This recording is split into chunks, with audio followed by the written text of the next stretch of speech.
Setelah kejadian itu, suasana di kantor polisi tak lagi sama. Walau ular tersebut telah diserahkan ke petugas pemadam hewan liar, malam-malam di kantor sering dihiasi keheningan yang berbeda. Lampu sering berkedip, pintu terbuka sendiri, dan suara bisikan samar terdengar dari ruang arsip tempat pertama kali ular itu muncul. Bribtu Putri, yang menjadi pusat perhatian sejak insiden itu, mulai merasakan kejanggalan.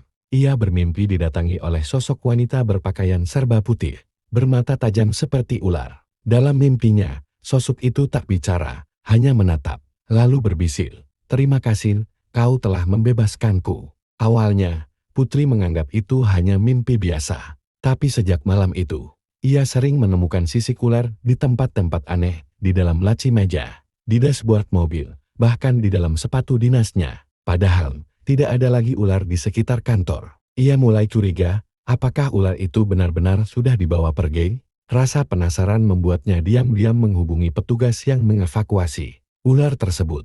Dan jawaban dari mereka membuat bulu kuduknya merinding. "Ular, maksudnya ular dari kantor polisi? Kami tidak pernah menerima laporan atau penyerahan ular dari sana. Tidak ada catatan, tidak ada laporan masuk." Putri terdiam. Siapa yang ia serahkan ular itu waktu itu? Siapa pria berbaju dinas penyelamatan hewan yang datang menjemputnya? Malam harinya, ia kembali bermimpi. Kali ini lebih nyata. Sosok wanita itu muncul lagi, kali ini dengan wujud setengah manusia setengah ular. Ia berkata, "Kamu punya mata yang berbeda. Jangan tutup, jangan tolak. Kamu sudah terikat." Sejak malam itu, Putri tak hanya berurusan dengan hukum manusia, tapi juga hukum alam yang tak terlihat. Setiap malam Jumat, ia mendengar suara langkah melata di luar jendela, dan entah kenapa, ular selalu muncul hanya ketika dia sendiri. Apakah ular itu memang jadi-jadian, atau Putri telah membuka gerbang ke dunia yang tak seharusnya ia sentuh? Kisah ini belum selesai, dan misteri baru saja dimulai. Hari itu, suasana di kantor polisi yang biasanya tenang tiba-tiba berubah mencekam. Di tengah kesibukan para anggota yang sedang menjalankan tugas harian, salah satu staf mendengar suara desisan aneh dari salah satu ruangan.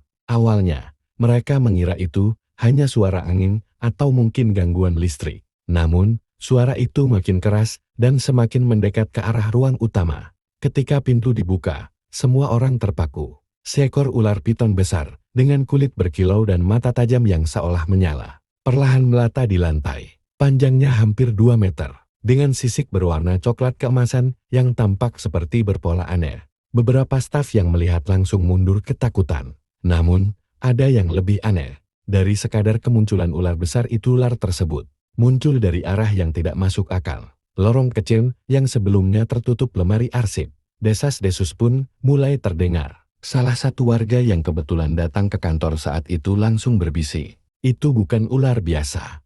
Itu ular jadi-jadian." Cerita pun berkembang cepat.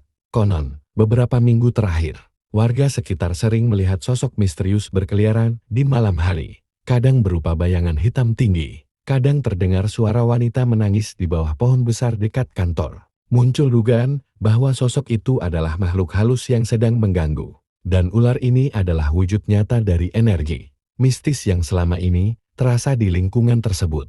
Namun di tengah kepanikan, seorang sosok tampil berani. Bribtu Putri, seorang poluan muda yang dikenal cekatan dan tenang, maju tanpa ragu. Ia tidak menunjukkan rasa takut sedikit pun.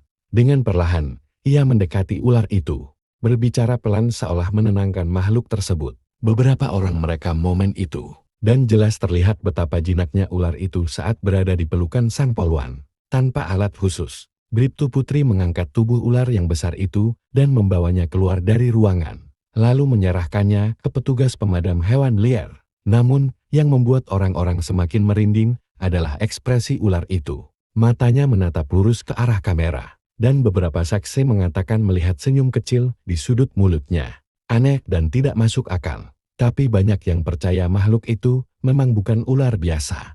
Video tersebut kemudian viral di media sosial. Banyak netizen yang mengagumi keberanian Bribtu Putri, namun tak sedikit pula yang merinding karena kisah mistis di balik kejadian itu. Beberapa ahli mengatakan bahwa piton tersebut kemungkinan peliharaan yang lepas. Namun warga setempat tetap yakin ada hal lain yang tak bisa dijelaskan secara logika. Kini, Kantor polisi tersebut dikenal bukan hanya sebagai tempat pelayanan masyarakat, tapi juga sebagai lokasi kejadian misterius yang menegangkan. Dan Bribtu Putri, namanya kian dikenal sebagai poluan penjinak ular jadi-jadian. Apakah ular itu hanya hewan biasa, atau benar-benar wujud dari sesuatu yang tak kasat mata? Jawabannya mungkin hanya diketahui oleh ular itu, dan mereka yang percaya.